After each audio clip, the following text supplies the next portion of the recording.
this idea that you only get a coach when you really have problems to solve. One of the most important things for me is the willingness of the coachee to enter into that journey. Make sure you all are on the same page as to what the person's there to help you with and for. Part of the problem is that the coaching industry is not regulated.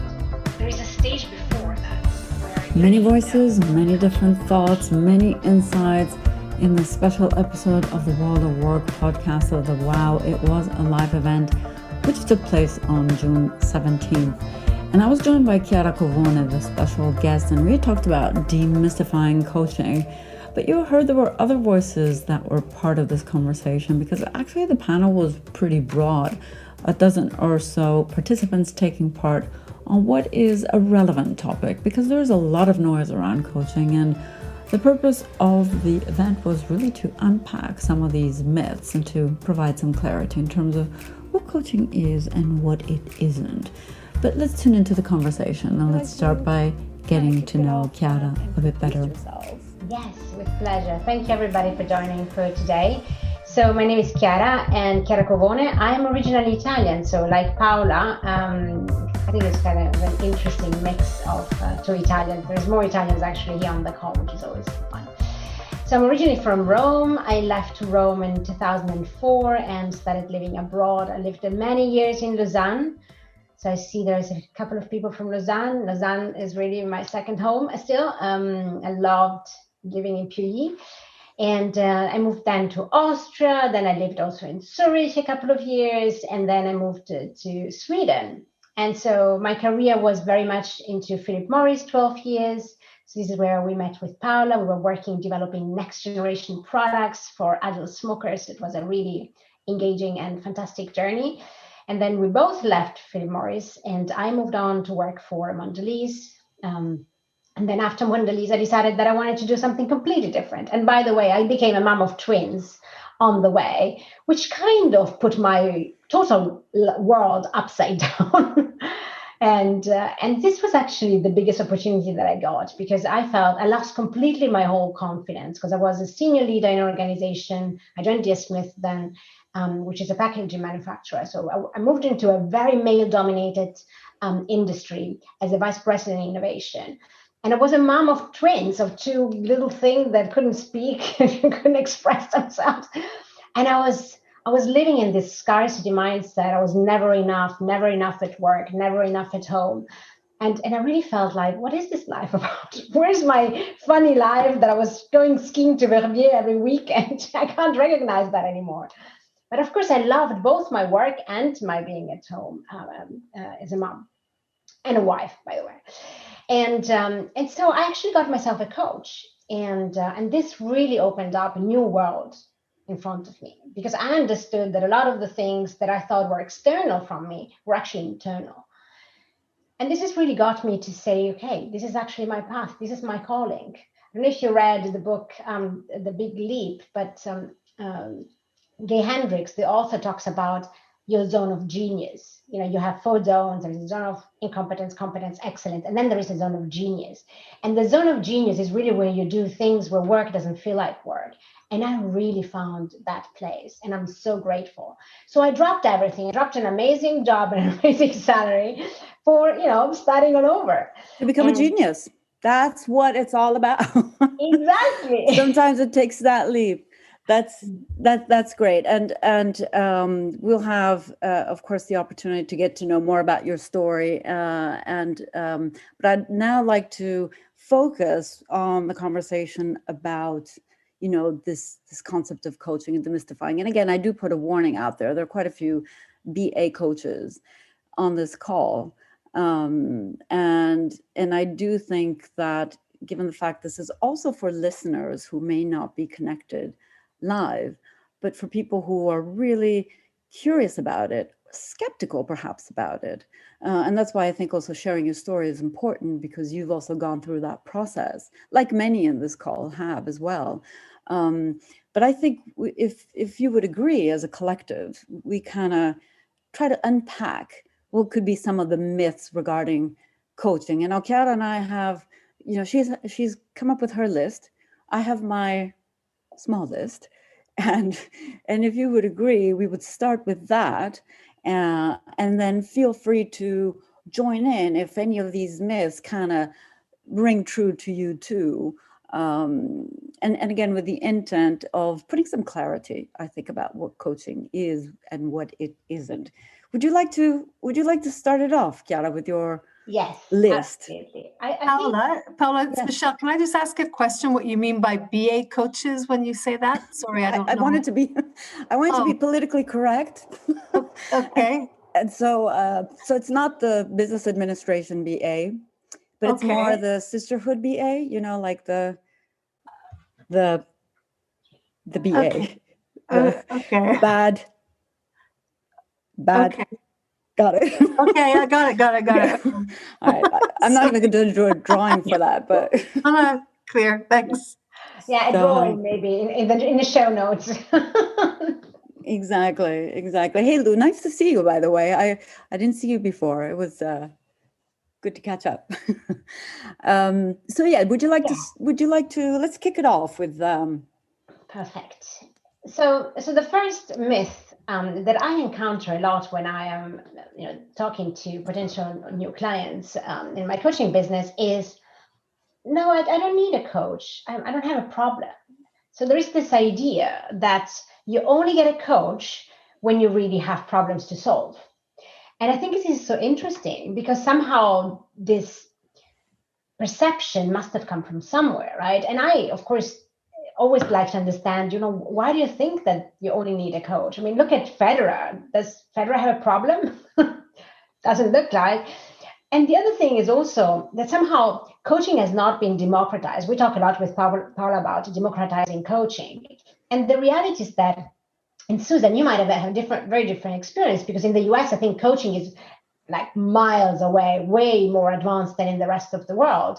But in Europe, in some parts of Europe, coaching has really not taken off as much as we can see in the US. And therefore, there is this perception that you're either a CEO, right? So if you're a CEO, you probably have a coach, or you're Federer.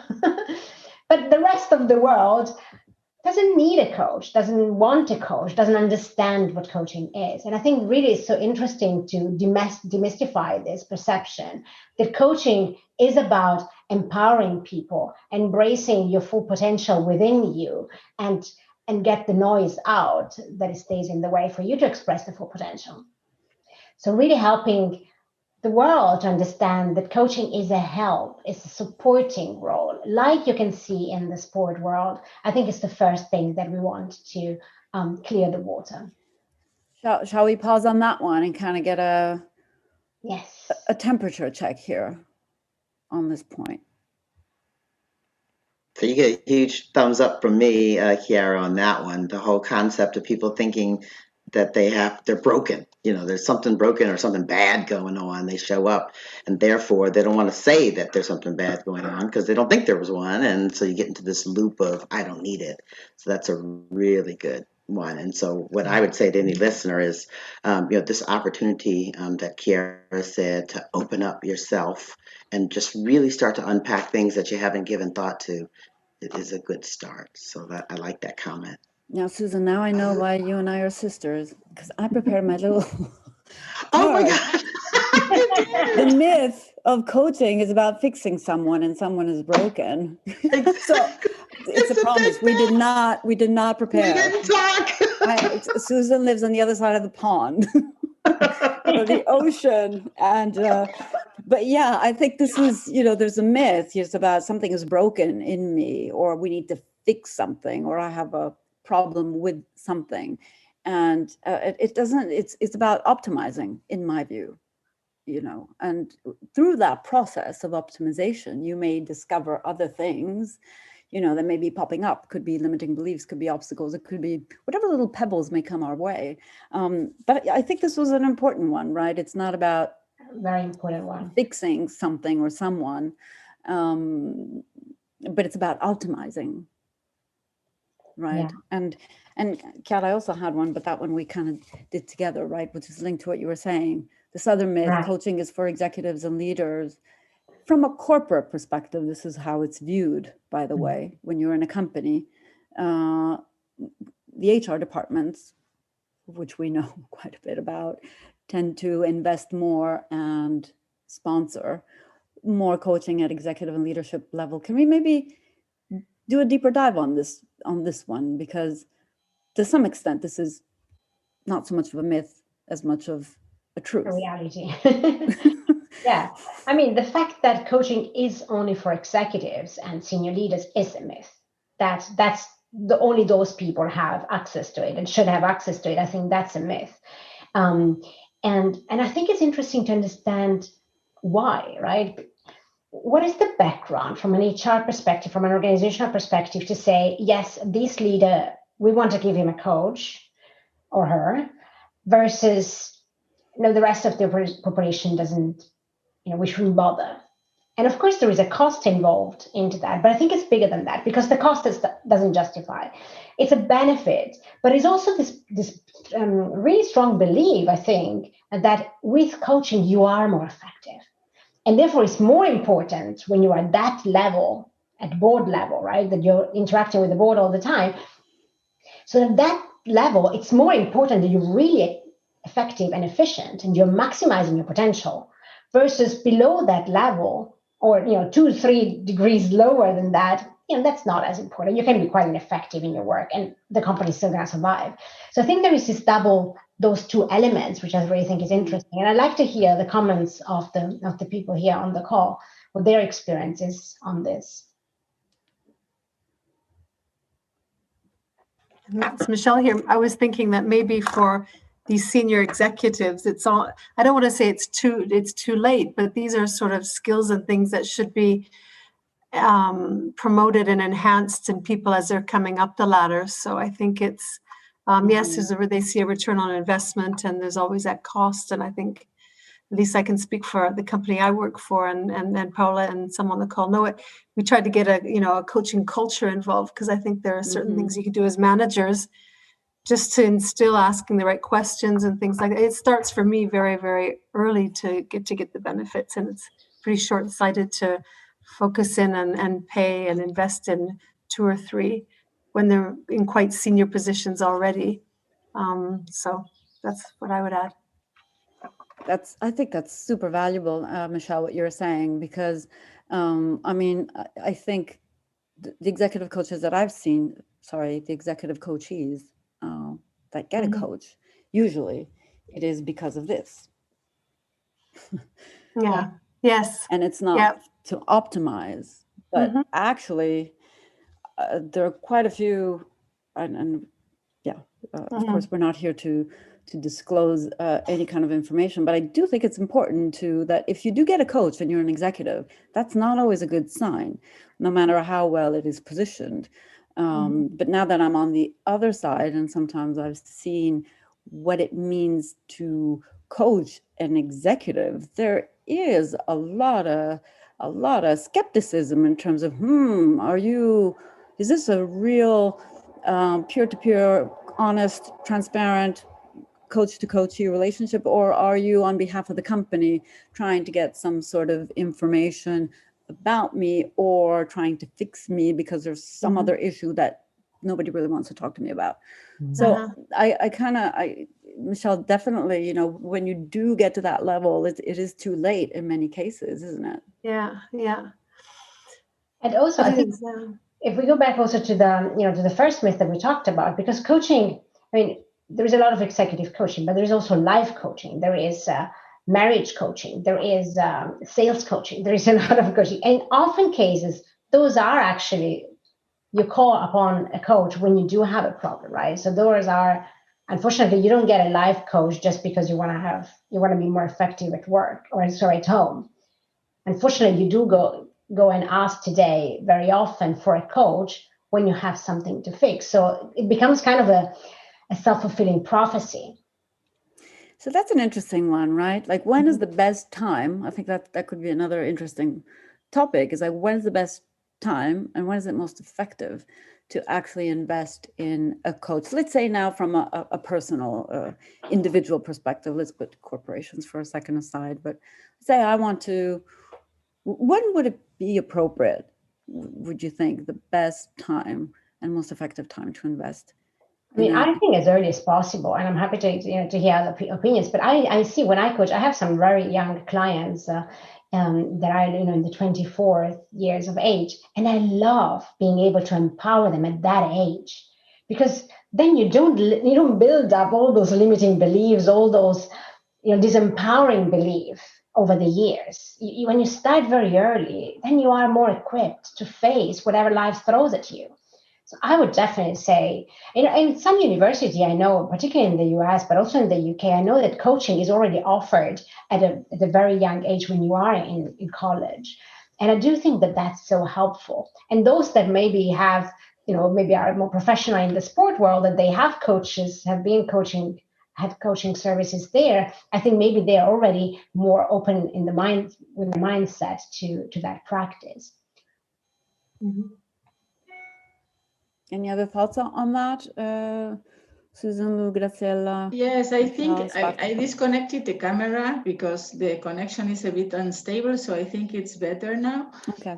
I think that my most powerful opportunities to interact with a coachee is really the most interesting one are the ones that are linked to development, right? To people development.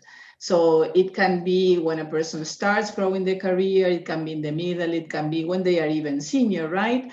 But one of the most important things for me is the willingness of the coachee to enter into that journey. Because for me, having worked in corporations, one of the biggest problems is when I'm going to put you a coach, going back to what you said, Paola, before, right? When something is broken, I'm going to be putting you a coach. And you as a person, you don't have the choice because it's not politically correct to say, I don't want a coach. So you engage in coaching sessions, but at the end of the day, you don't tackle the real things. You work on the superficial stuff. And that's really, honestly, waste of time, waste of money, waste of everything. So I would like to take into consideration this part, the willingness, because then if it's possible or not possible, the company has money, not money, whatever, that can happen.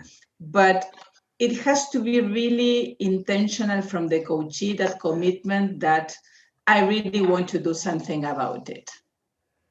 Mm-hmm. And do you think people are equipped enough to understand when to go to a coach, when to go to a therapist? What's the difference between the two? Because I kind of think that's another type of myth. Yes. Coaching is therapy. Exactly. We can say it can be therapeutic, but it's definitely not therapy. But I think, making that distinct, I think, by the way, I mean, it's not therapy. We're not, qualified therapists. We're not there to do psychotherapy. So I think, Graziella, to your point, it depends. The willingness, yes, maybe you identify you have something you want to work on about yourself, etc. How do you draw that line between saying, well, maybe I need therapy, or maybe I need coach? When it comes to the coaching, first of all, what I find interesting is to start, imagine the first session, the chemistry call or whatever it is, to really explore and to really clarify what coaching is and what is not, okay? Because there is a tendency to draw lines. And actually, when you are working on something which has to do with work, then people bring their personal experiences, right? Their own stuff. But you can clarify at the beginning. Having said that, you need to be professional enough that then if you start or you engage in coaching sessions and you see that, it's really going somewhere else, the direction is moving somewhere else, is the right moment to pause and to really redirect, because, it might be like, I'm not the person who can help you, or I can help you up to this extent. And then moving forward, you need to go and look for help on this. But then it's very important. It's as important to engage and as important to disengage, or to give the person the opportunity to, to reconnect with someone else when you cannot help anymore. And I That's my think experience. such a good, I was going to say similar, Graciela, this is Susan, that's a key point. That's coaching in and of itself, right? When you set up that first assessment meeting, and that's what I call it. I do 6 sessions, and the first is a deliberate and intentional assessment meeting where we go over what it is and what it isn't, what are your fears and what you shouldn't be fearful of. And so there's an article that I always send them ahead of time from a Harvard Business Review that says, "So you want to be coached?" I think it's the name of the title of the article.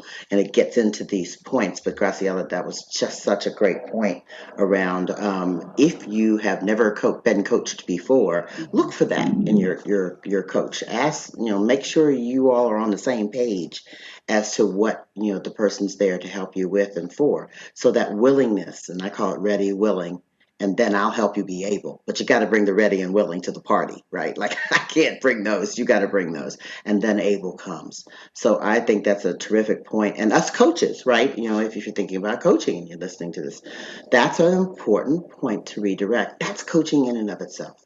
So. Yeah, I think it's great. I think there is also, to build on what you said, is there is a stage before that where you don't even know that coaching is an option. Because I think, when the people come to the first coaching session, you already went quite a stretch in sense of, that the coaching is available. You might not really be clear what's the difference between mentorship, counseling, therapy, and all of that, but you at least are aware that there is something that is called coaching. In some cases, it's not even an option. It's not even part of the agenda. It's not even in the top of mind. There is only therapy. You have a problem, you think you're going to solve it with therapy. So opening up and creating that awareness, creating that understanding and knowledge of what is coaching ahead, really at the early days, to demystify some of those beliefs, to inform people. I think it's a journey we're all in as coaches, and really to build that awareness, which is so useful, because then at least you know what you have, what the tools you have available, and you can decide. And then, of course, find out more about it. But at least that initial awareness, I think, is still where we have a lot of work to do. Let me piggyback on that, actually, Chiara, because I do think that's an important point, because it's kind of also paradoxical. What I mean is there's so much talk about coaching. Everybody's a coach nowadays for one thing or another. My hair, nutrition, sports, etc. So there's so much talk, movement, and many people who embrace to become a coach. I sometimes think they're more coaches than coachees. And yet, what's the credibility of some of these coaches? I do think that's an important point to put out there as well. What is the experience, the credibility, the qualifications, if you will, of that coach? But then B, it is how come with all of this talk about coaching, it's still not necessarily popping up into people's mind in terms of saying, let me explore this. Let me, get to that step. Maybe I'm not willing yet, Susan, but I am curious, at least leading to the curiosity to reach out. And what do you think may be either blocking that process, or what is it that the coaching community can do to I think it's such an provide important clarity? Point. Yeah, and I think part of the problem is that the coaching industry is not regulated. I mean, nobody would go around saying, I'm a lawyer, if you haven't gone to law school, right? I mean, think about that. That's a bit the problem. Or I'm a doctor. Right, exactly. Or I'm I mean, doctor, in Italy, we are all doctors if we take medical doctors, sorry. Exactly, but medical doctor, at least you need a different education. Oh, a lawyer needs a different education. A psychologist needs a separate education. But coaching, yes, there is education, but it's not as recognized as an industry, as a profession. And that is the big problem. Because then coaching is just a generic term. I coach you, right? I coach you, I coach there, we're all coaches. And that is, to me, really the bottom of the problem. Now, there is institutions like the International Coaching Federation that tends to be more recognized, but the reality is that that's just a private organization. And a lot of us have leaned into that. I myself got a certification from them because I thought, well, at least they give me kind of a sort of recognition. But the reality is that there is so much wilderness in that industry that we really want to regulate it. Any other thoughts on that? On like how Ciao Silvana, thank you for joining. Bello vederti. It reminds me. Oh, sorry. No, just want to say hello to everyone, and in particular to Paola. Sorry for joining later, but please continue because I'm very much interested. I'm glad you're here. Ciao, a dopo. Ciao. So now what I wanted to mention is that it aligned with what Chiara was saying, drives me nuts when I see so many coaches without any kind of credentials, experience, and well, in some cases, lack of work ethics, I would say. But the problem is a combination, right? Because sometimes what I see happening is that because it's on the economic aspect, but sometimes because they charge lower fees, right? They get clients. You know, it's interesting because sometimes they compromise, especially for the ones that cannot access, because imagine that you only access to coaches if you work in a big corporations where the corporation supports you. And then you are willing to engage with a coach, but you have to pay on your own. You end up engaging, you can run the risk of engaging with the wrong one.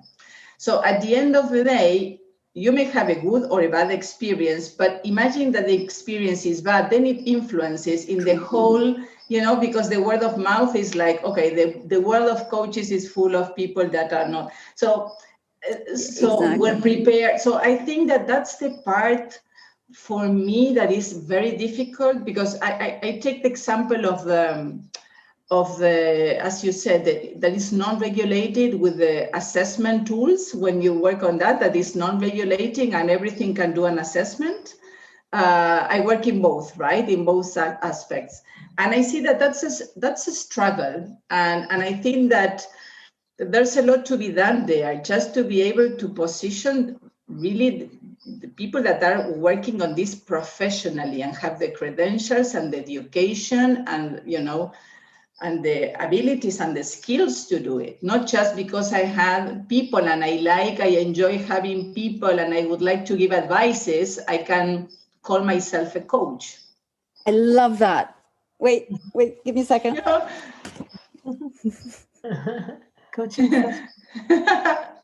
Yeah. It's a chit chat moment. Sigratella, we're also sisters. Yeah. And it links, and maybe we can pivot as well to the pricing. Yes, exactly. Because think about the pricing. The money, kind of plays a role. Yeah. It kind of plays a role in many things in our lives, but hey, also coaching. On the one side, is it too expensive? Is it not expensive enough? What is the right pricing strategy either for a coach, but especially for a coachee? Like Graciela, you were saying, there's some coaches who may discount their prices. Not having experience, Paula, I mean, how do you go into a coaching relationship? Is it, you know, let's take one session and then go from there? Or do people say, or based on our discussion, I think perhaps we need to have 5 chats? Or how is that normally set up? That's correct. That's the way I do it, but I'm happy to hear others as well, and Chiara. But like Susan was saying, you gotta have that initial chemistry call. Initial conversations, you gotta, you know, because it can go 2 ways. Like maybe I may not be the right coach, or you may not be the right coachee for me. You know, it's also like I tend to like to work with successful people, so it's kind of like already it's filtering a lot, which usually don't need a coach, which makes me very happy. But so that chemistry is really important, and then you define what's the objective, and then based on that you set some sessions. Me personally, the less sessions the better. I like to keep it focused. 9 sessions max, and then if there's no progress, you know, goes to someone else, to somewhere else, because it's not therapy, right? And if there are other issues that need to pop up that are bigger, then, you know, perhaps somebody else is better fit for that. But yeah, happy to open up to the others. What are your, to answer to Michelle's question? So I think I totally agree that it needs to be time framed, because you're setting a goal. And a goal is not a goal if it's not time framed. It's just a conversation. So the point of coaching, and I think also maybe there is different practices, but the point should have that we always have a SMART goal that we can measure against. And so then you decide, of course, you adapt the time span to what type of goal we're trying to achieve, and make it in a way that within 6 to 10 sessions you actually achieve that goal. Which means that then at the end of that session, you can reconsider, do I have another goal that I would like to work with a coach? And then you can set another goal, and you can start a different program. But it's really important that we really enable people to self-coach themselves, to understand and learn them, that develop that self-awareness, so that you become autonomous and independent, and you don't stay dependent. Like people start therapy and then they are 12 years in therapy. We don't want that, right? The point is we want to equip you and empower you, and then you can go with yourself. Now, I personally love to have a coach continuously, and I set always new goals, but it's because it increases the accountability. It speeds things up for me. I get to my goals way faster if I have a coach on my side than if I don't. But I know that I can do without it. So, and then in terms of the chemistry sessions, I think it depends really, because if I work with a company and they assign, then the company offers, the selection of 3 coaches, for example, to the coachee, and they select me. Then I don't go for chemistry session. Then we go full in. Now, of course, if the chemistry doesn't work, you can always change the coach.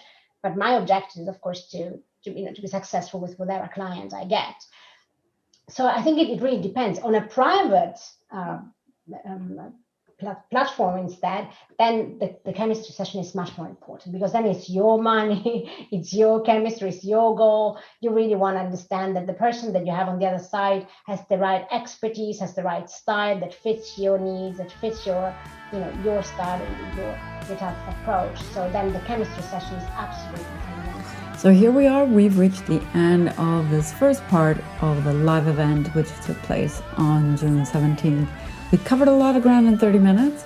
Make sure you tune into the second part. We go a little bit more into the monetary and economic side of coaching with the same format of part 1, i.e. with Chiara Covone and with the wonderful participants who actively contributed to this conversation. As always, thank you for listening, and until the next time, do take good care.